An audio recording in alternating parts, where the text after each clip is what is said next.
لیکن حسینیت زندہ ہے، حسینیت زندہ رہے گی۔ یزیدیت پر کل بھی لعنت، آج بھی لعنت، قیامت تک لعنت۔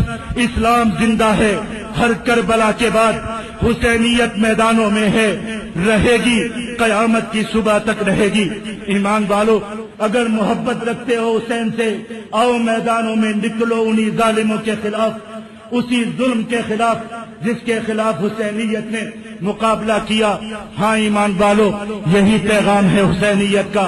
عاشورہ محرم کا دن مبارک دن ہے، ایمان والوں کے لیے عظمت کا دن ہے۔ ایمان والو، عظمت کرو اس دن کی۔ اللہ کے نبی نے عظمت بتائی کہ لوگوں روزہ رکھو، 10 کا روزہ رکھو، 11 کا روزہ رکھو، یا 9 اور 10 کا روزہ رکھو، 2 دن کا روزہ رکھو۔ اللہ کے نبی نے 1 سال کے گناہوں کی معافی کی بشارت سنائی۔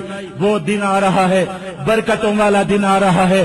نظر نیاز مت کرو، اللہ کے سوا کسی کی نظر نہیں ہے، اللہ کے سوا کسی کی نیاز نہیں ہے۔ ہاں، اللہ کے لیے صدقہ کرو، ہر وقت کرو، ہمیشہ کرو۔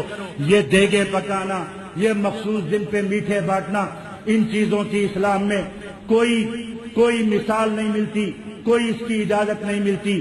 ہاں، روایات میں آتا ہے اپنے گھر والوں کو 10 محرم الحرام کے دن اچھا کھانا کھلاؤ۔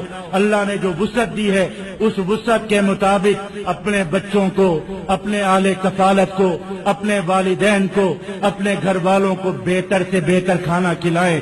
اللہ رب العزت پورے سال کے رزق میں برکت عطا فرمائیں گے۔